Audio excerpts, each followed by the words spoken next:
Now, when Wayfinders launched over a year ago, it stumbled hard. Plagued by technical issues, abandoned by its publisher, and left in no man's land with a decision to make. It was written off as another game that massively failed to deliver. But instead of giving up, the developers instead doubled down, listened to community feedback, and changed the game's path from MMO to co-op action RPG, and over time, Wayfinders transformed. With its recent 1.0 release, it has emerged as a bit of a redemption story, one that if you enjoy looters, you should definitely take a look at, because this is Wayfinders 1.0. Now, let me just quickly say this at the start of the video. This is not sponsored, but it is a game that I felt deserved a follow-up since I have covered it quite a lot over the last year. Now, Airship Syndicate decided quite a while ago that instead of marking Wayfinders up as a failed experiment and moving development onto a new project, they would instead double down and shift Wayfinders from a live service kind of shared MMO with microtransactions and skins to a more traditional co-op action RPG, and it was met with mixed or mostly negative feedback, myself included. I signed up for an MMO, not a single player experience. But of course I do fully understand it with Digital Extremes, their publisher, withdrawing support and leaving them with no servers. It was either shut the game down, shut those doors, or bring it into an offline experience. And having spent 200 hours in the game from early access up to 1.0 right now and completing the story, it's clear that they picked the right decision. What we have now is a game with a loot system similar to what you would get in games like Borderlands, with tons of variety in terms of what way you can build your character. Different rarities of weapons, there's boss hunts, there's bounties for heroic bosses, there is armor sets with bonuses, there is open world zones, and then there is dungeons and world bosses, and a pretty good story as well. So progression and loot are probably some of the game's biggest changes. Previously, a lot of these weapons that you get in game were cosmetic only, but now they drop complete with stats with echo slots and rarities from green quality weapons all the way up to legendary rarity. Previously, a lot of the weapons that weren't skins could only be gotten through grinding and crafting, but now they drop out in the open world when you kill bosses and in chests and things like that, with every Wayfinder able to wield any weapon that they want. So you can have a dagger based summoner or a gun wielding tank, completely up to you depending on what you want to build your character around. All out offensive, defensive, as a healer, you get the idea. Now, your progression doesn't stop at unlocking characters and equipping them with weapons and armor sets.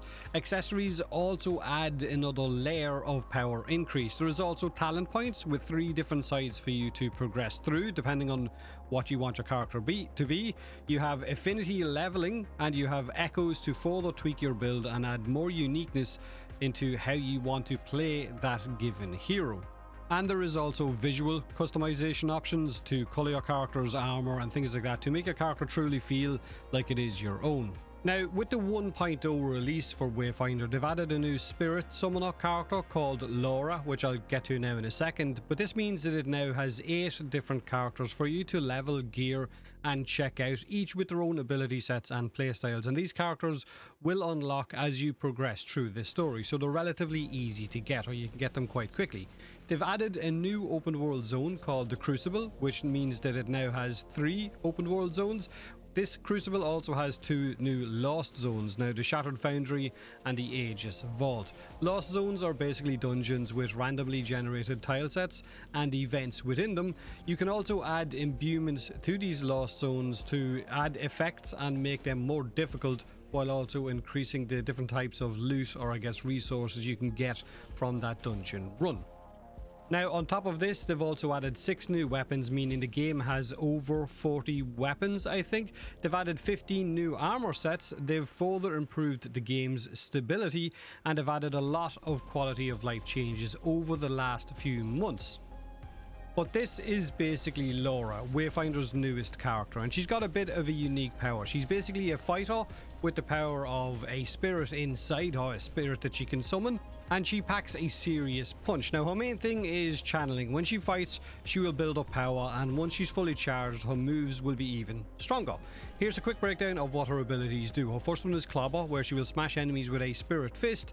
When it's fully charged, of course, it's going to be even more powerful. Her second one is Possession, where she will create a damage shield around herself that sends damage back to attackers and protects teammates as well. Her third one is Seismic Launch, where she will dash forward and hit enemies in front of her, which she can charge up if she wants to go a further distance and do more damage. Now her ultimate ability is Unleash, where she will transform into a spirit avatar that regenerates her health and takes a lot less damage, but it also deals a lot of damage. It's basically a big spirit avatar that runs around punching things and smashing the ground. So if you decide to circle back around to Wayfinder, if you're someone who was originally part of that founder access or early access, or maybe you're someone looking to jump into it for the first time, you will have the freedom to play however you want. You can mix and match characters and weapons to fit your own playstyle. The grind has been dialed back to what it originally was, with plenty of loot drops to keep your progress feeling satisfying.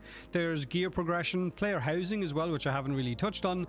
There is the imbuement system for those dungeons to increase the difficulty and the resources you get. It has no microtransactions anymore, meaning everything you can want or earn in the game you simply get by playing it. But it's not all perfect, it's not without its drawbacks, okay? The move to a more offline focused experience means you kind of lose that MMO feel of seeing other players running around the world, which is what originally a lot of players backed this game for, and it definitely makes it feel less immersive.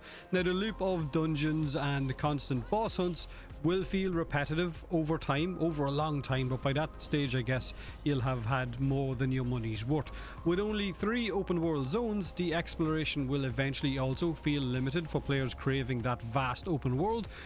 Multiplayer is more restricted now, requiring direct invites or using a party finder rather than an open world game with other players running around that you can just interact with. It does still suffer from minor bugs or visual issues or freezes at times when I was playing it, which can definitely make it feel a bit rough around the edges, but finally it has a lot of systems and features in it for leveling your characters up and making them more powerful, which for some players they might find that a little bit overwhelming, trying to keep track of everything and upgrade everything all at once.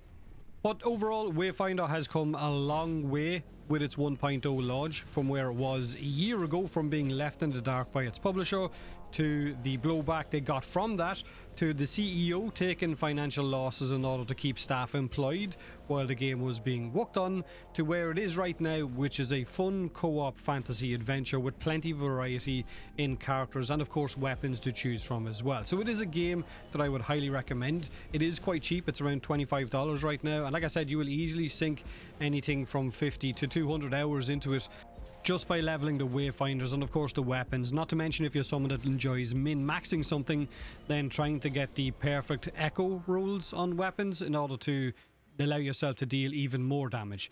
Let me know in the comment section below what you think of Wayfinder. It has gone from a mostly negative review state on Steam to a mostly positive, so overall it's mixed, but the recent ones are all mostly positive. Like I said, let me know. Have a great day, have a great week, and as always, thanks for watching.